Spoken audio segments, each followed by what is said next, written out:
ऐन गणेशोत्सवापूर्वी सर्वच सार्वजनिक गणेशोत्सव मंडळांना दिलासा देत मुंबई उच्च न्यायालयाने सगळ्याच प्रकारच्या गणेश मूर्तींचं 6 फुटांवरील गणेश मूर्तींचं विसर्जन नैसर्गिक स्रोतास करण्यास परवानगी दिलेली आहे। आपल्यासोबत सध्या याचिकाकर्त्यांचे वकील आहेत। सर, मोठा दिलासा तुम्हाला म्हणावा लागेल, काय नेमकं म्हटले मुंबई उच्च न्यायालयाने? हे प्रकरण बऱ्याच दिवसापासून चालू होतं। मागच्या वर्षीची जनहित याचिका दाखल होती, त्यामध्ये जानेवारीमध्ये एक अंतरिम स्थगितीने मूर्ती बनवण्याची सुद्धा बंदी होती। कालांतराने आम्ही सर्वांनी एक याचिका दाखल करून ती ऑर्डर मॉडिफाय होऊन मूर्ती बनवण्यास परवानगी देण्यात आली होती। आता त्या विसर्जनाचा विषय हा पेंडिंग होता। काल मॅटर होतं, काल कोर्टाने विचारणा केली होती की ज्या मोठ्या मूर्त्या आहे अराउंड 8 फुटापर्यंत, तर त्या कृत्रिम तलावामध्ये त्यांचं विसर्जन होऊ शकेल का आणि त्यासाठी तुम्ही काही उपाययोजना करू शकता का असं आज नेमकं कोर्टाने कशाला परवानगी दिलेली आहे? 6 फुटांवरील पीओपी असतील त्या सगळ्याच मूर्तींचं विसर्जन हे सार्वजनिक स्रोतास करण्यास परवानगी दिली कोर्टाने। हो, आज जे आहे काही गाईडलाईन्स आणि कंडिशन्सच्या अंतर्गत कोर्टाने 6 फुटापर्यंत ज्या मूर्त्या आहेत त्या कृत्रिम तलावात त्यांचं विसर्जन व्हावं, तसेच ज्या मोठ्या मूर्त्या आहेत त्या नैसर्गिक स्रोत जसं समुद्र, नदी इत्यादी त्या ठिकाणी त्यांचं विसर्जन होऊ शकतं। मात्र त्यांना राज्य शासनाला असे आदेशित केले की तुम्ही एक्सपर्ट कमिटी याच्यात स्थापन करा, ज्यामध्ये तुम्ही ती जी मूर्ती आहे तिचं रिसायकलिंग, रियूज किंवा मग तिचं विघटन हे नैसर्गिकरित्या किंवा सायंटिफिक मॅनरने लवकरात लवकर कमी वेळात कसं होईल, जेणेकरून प्रदूषण होणार नाही वगैरे या दृष्टिकोनाने। मूर्तिकारांच्या वतीने खरं तर तुम्ही सगळे इकडे कोर्टामध्ये आलेला होता। आजचा मुंबई उच्च न्यायालयाचा निकाल हा किती मोठा वाटतो तुम्ही? आज तर खरंच आनंद उत्सव आम्ही साजरा करतोय, कारण की 30 जानेवारी रोजी जी काही इंटरिम ऑर्डर आलेली त्याच्यामध्ये पीओपी बनवणं, विक्री करणं आणि विसर्जन करणं ह्याच्यावर बंदी होती। 9 जूनला त्याच्यावरची बंदी उठली, म्हणजे मूर्त्या बनवणं आणि विक्री करणं ह्याच्यावरची बंदी आधीच उठली होती।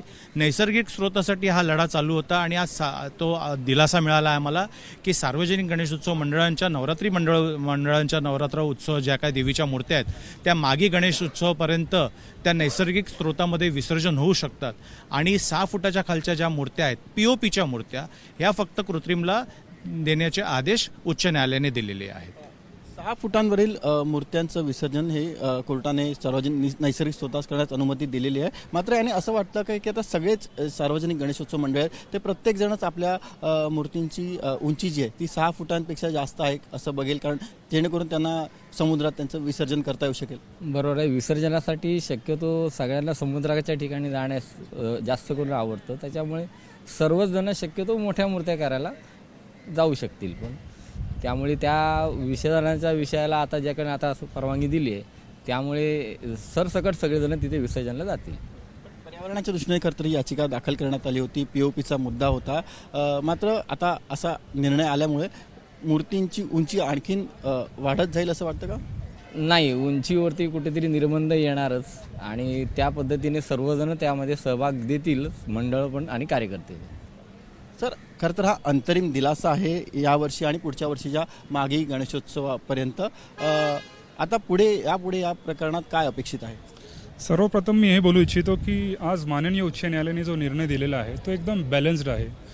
पर्यावरणाला मध्यनजर राखून, पर्यावरणाला हानी न होता, उत्सवला हानी न होता, उत्सवही बराबर साजरा झाला पाहिजे नव्हता, या सर्वांना घेऊन आज जो निर्णय आलेला आहे तो एक सामान्य माणसासाठी हा उत्साहजनक निर्णय आहे। परंतु आपल्याला एक समजलं पाहिजे, आज 6 फुटाच्या वरती ज्या मूर्त्या आहेत त्यांचं जे विसर्जन नैसर्गिक स्रोतामध्ये जे होणार आहे ते फक्त आणि फक्त 26 मार्च मागी गणेशोत्सवपर्यंतच होणार आहे। त्याच्या पुढचा लढा चालू आहे। परंतु राज्य शासनाने जी भूमिका मांडली आहे त्या भूमिकामध्ये त्यांनी स्पष्ट केलेलं प्रतिज्ञापत्रामध्ये आम्ही एक एक्सपर्ट कमिटी नेमलेली आहे। ती एक्सपर्ट कमिटी आजही कोर्टाने त्याच्या निर्देशनामध्ये त्यांना एक विचारलेलं आहे, असे निर्देश दिलेले आहे की एक्सपर्ट कमिटीला विचारून की पीओपीवर अजून काय करता येईल जेणेकरून पीओपी जी आहे नैसर्गिक स्रोतामध्ये विसर्जन झालं देखील उच्च न्यायालयात सादर करण्यात आली। कोणकोणते नियम निर्बंध आता स्थानिक स्वराज्य संस्थांवरती घालण्यात आले?